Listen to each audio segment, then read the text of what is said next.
Merci. Tout d'abord, je remercie le comité organisateur et l'Académie de médecine de France de l'invitation à participer à ce sujet, qui n'est pas un thème très commun. Le thème de la santé au travail est un peu oublié. Et je le dis ainsi parce que c'est un sujet très ancien. Ce qui est intéressant dans ce séminaire et dans ce forum, c'est que l'origine de la médecine du travail et la première manifestation formelle en rapport avec cette spécialité a son origine en France. En 1929, dans un congrès à Lyon, France, où naît cette discipline. Ensuite, à la fin des années 40, on crée un comité mixte de l'Organisation internationale du travail et de l'Organisation mondiale de la santé, formé par des experts d'Europe. Pendant les années 80, ce comité change son schéma, son concept de médecine au travail et élargit et intègre d'autres domaines en rapport avec ce domaine et détermine le comité qui change de nom et devient santé au travail et qui se centre essentiellement entre la relation entre la santé et le travail, l'environnement des travailleurs et toutes les professions et les facteurs humains et les facteurs ergonomiques propres de la santé. Et tout cela forme une équipe pluridisciplinaire. Par conséquent,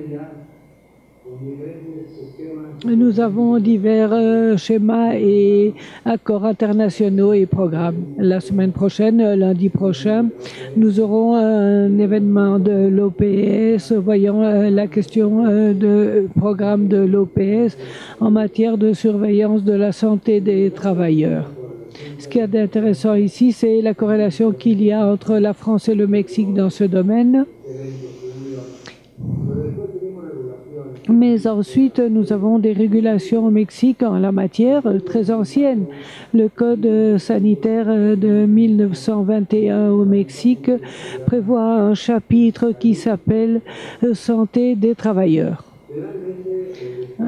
Généralement, et dans le cadre du travail, la loi du travail de 1931 prévoit la matière des risques professionnels.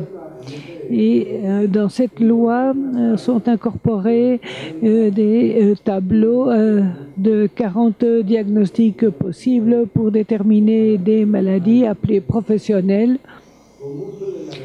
avec beaucoup de relations en rapport avec une loi française de 1919 sur les maladies au travail. Les règlements mexicains, aujourd'hui, se trouvent à l'article 123 de la Constitution politique des États mexicains, dans la loi fédérale du travail, dans la loi générale de santé, mais avec des termes de santé au travail.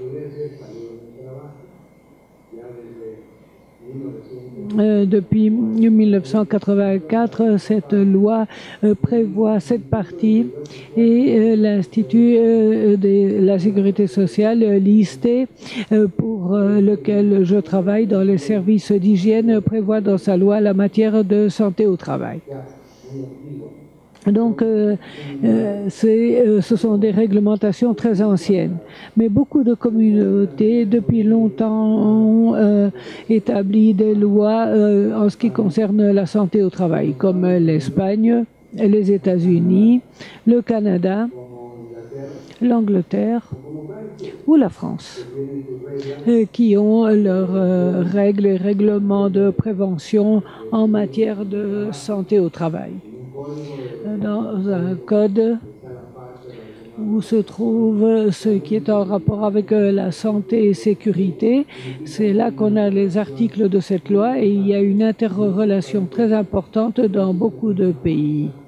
Ceci n'est qu'un échantillon, mais il y a plus de 10 ou 15 pays qui ont déjà cette partie de réglementation de santé au travail comme réglementation verticale.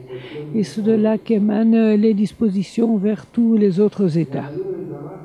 La santé au travail est focalisée sur la partie de la surveillance de la santé au travail et des facteurs humains et ergonomiques. Et dans ces facteurs humains, nous devons prévoir la partie en rapport avec ce qui est psychosocial. C'est une relation qui se trouve à l'article 123 de notre Constitution, qui incorpore en plus des questions des droits sociaux de la première Constitution qui parle des droits sociaux.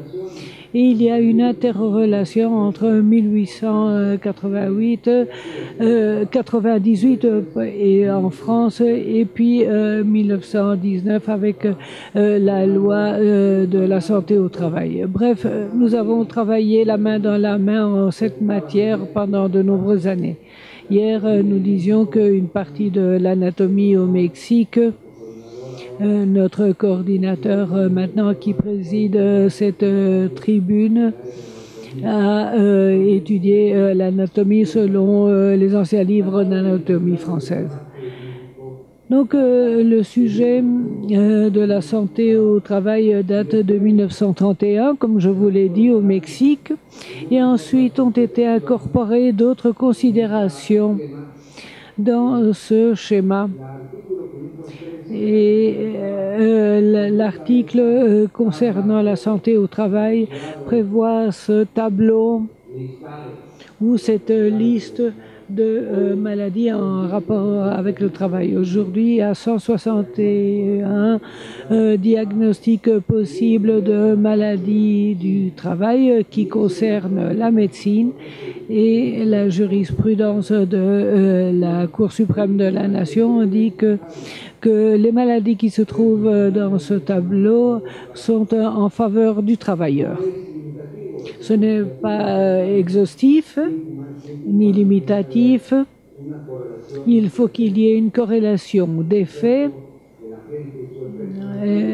entre le travail et la santé pour savoir si c'est une maladie due au travail ou pas. Et on dit que ceci devra être prouvé par la personne, par l'acteur. La santé au travail, selon l'OMS, montre que il y a aussi la sécurité au travail qui est un même schéma mais avec des disciplines différentes comme sécurité industrielle, hygiène industrielle, ergonomie, santé au travail ou facteurs psychosociaux, disciplines qui comprennent la santé au travail. C'est pourquoi au cours de l'accord 121 de l'OIT est inscrit la partie concernant les services de santé au travail.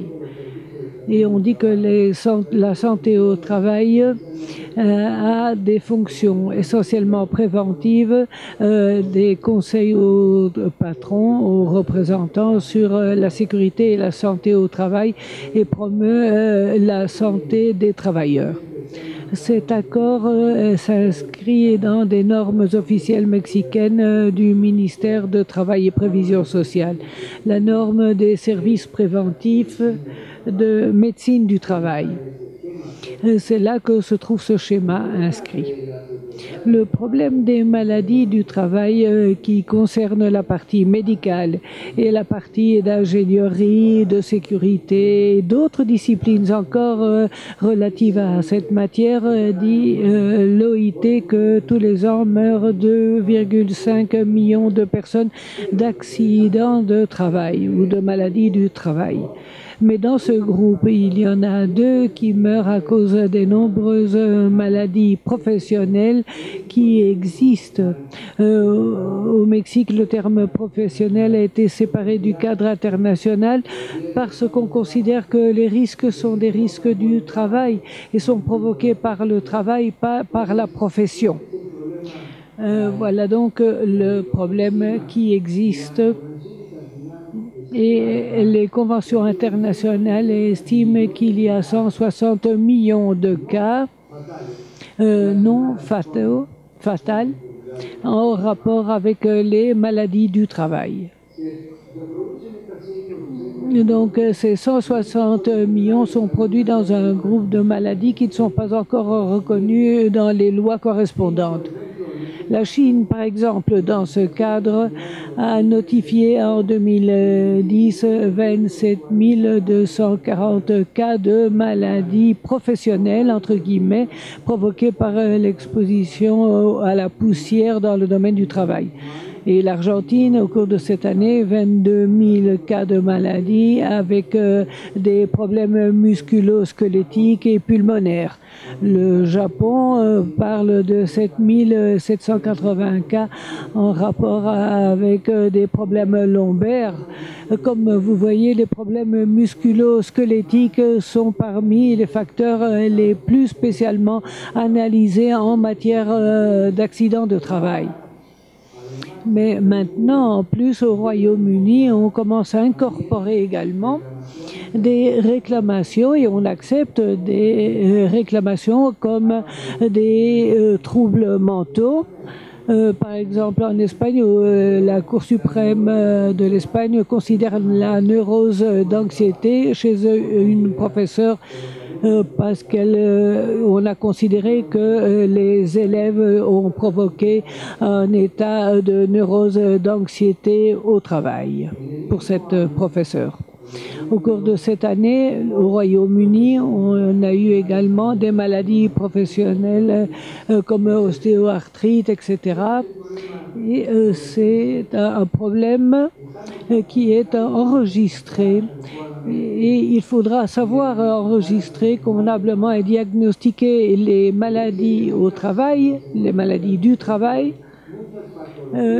Quand j'ai travaillé là, j'ai vu beaucoup de pathologies qui concernent beaucoup les maladies au travail.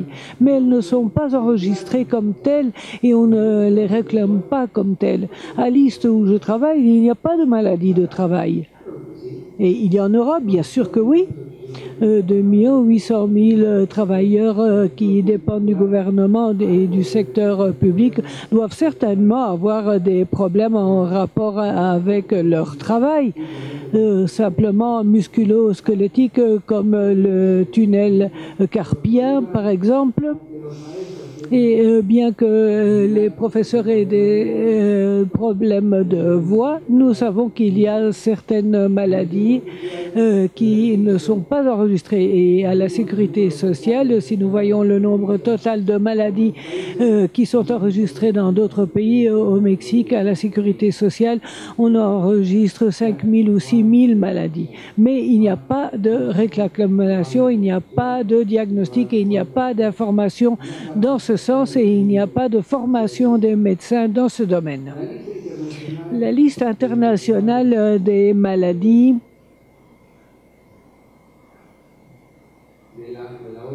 de l'OIT aujourd'hui est utilisée comme modèle pour l'actualisation de sa liste.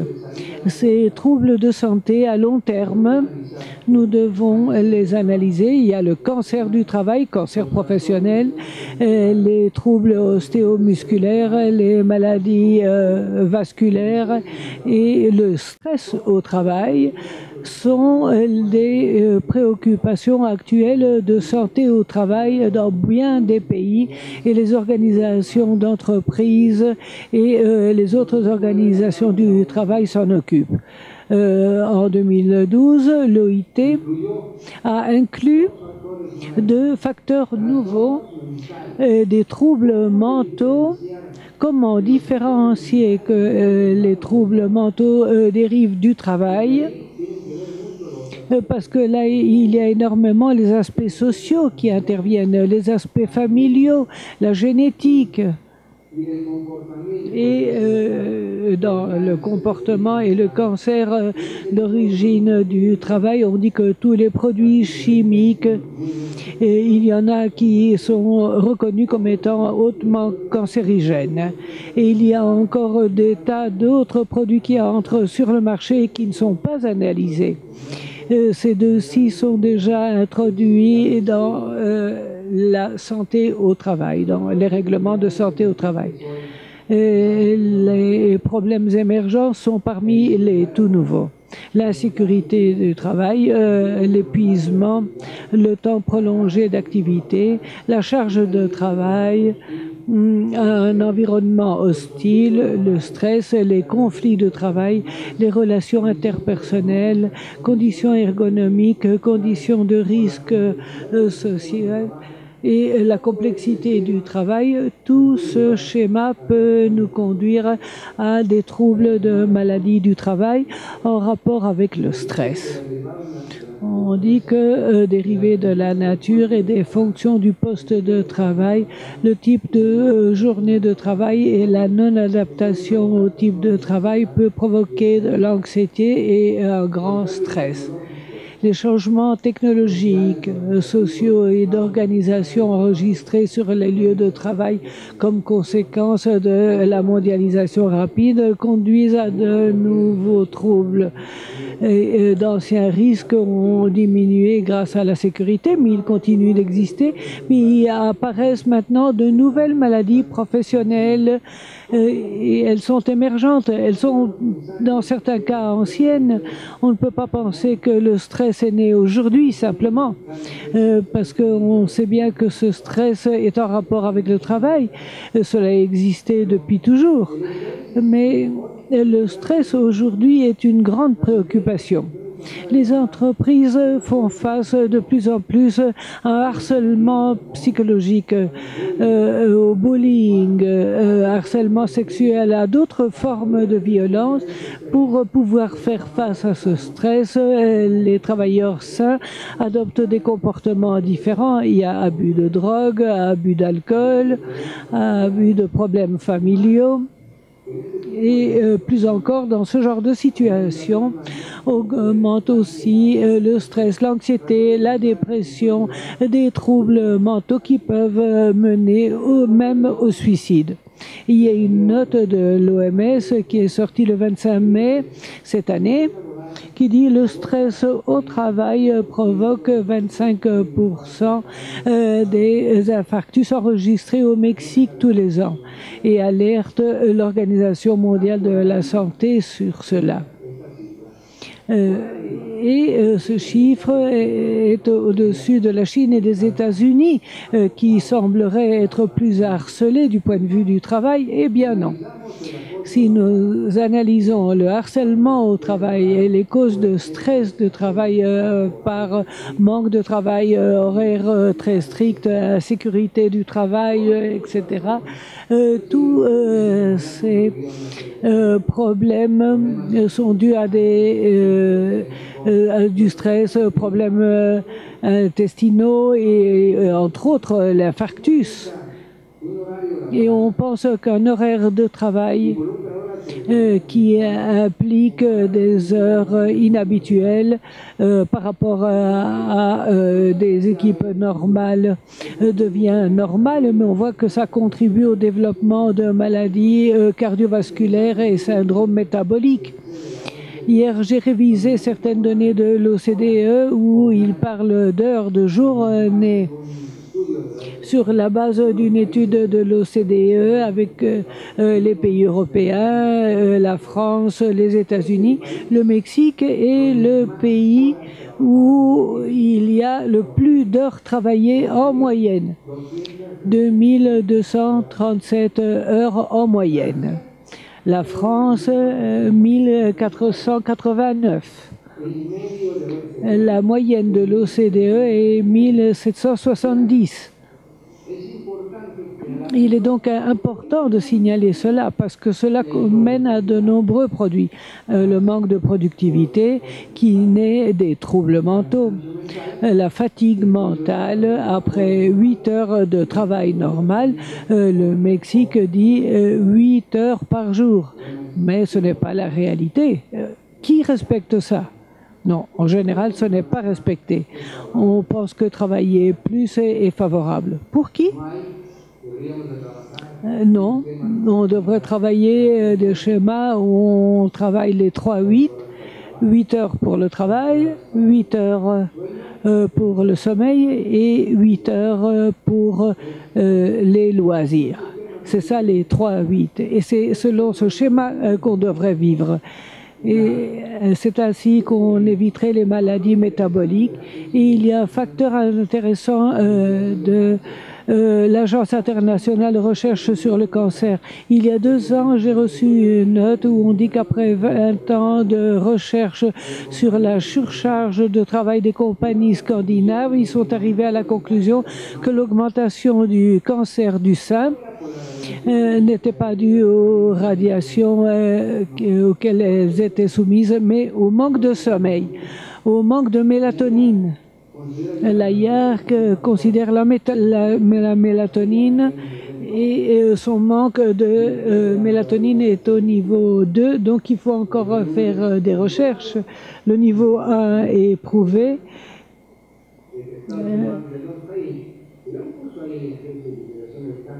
Mais nous savons que l'Institut de recherche du cancer a donc insisté sur le manque de mélatonine. Puis il y a les produits chimiques, le cancer provoqué par tous les produits chimiques.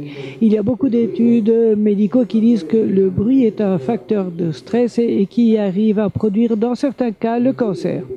Il y a des études et des recherches en Europe, en Angleterre, la revue Lancet, qui ont été publiées à ce sujet. Il y a une grande croissance de cela et ça n'a pas été prouvé, mais en réalité, il est difficile de prouver systématiquement tous les matériaux nouveaux qui représentent de nouveaux risques. On ne détecte pas à temps leurs risques, mais ils peuvent être dangereux pour la santé. Ça, c'est le domaine de la santé au travail aujourd'hui, qui est très difficile, très problématique, parce qu'il y a trop d'agents impliqués dans l'environnement du travail et qui sont difficiles à étudier. Et en plus, on a besoin d'une meilleure formation des médecins. Aux médecins, au Mexique existe la spécialité de médecin du travail depuis 1968. La seule institution qui forme est l'Institut mexicain de la sécurité sociale, qui a environ aujourd'hui 8 sièges au niveau de la République mexicaine. L'autre est Pétrole Mexicain, qui a un siège ici dans la ville de Mexico et un autre dans la ville de Madero. Ce sont les seules institutions qui donnent la spécialité de médecine et de santé au travail. Et il y a des maîtrises en sécurité de travail, mais comme spécialité médicale qui donne un bon champ médical à cette fin, nous avons uniquement l'IMSS et les pétroles mexicains. Merci beaucoup. L'hôpital des pétroles mexicains.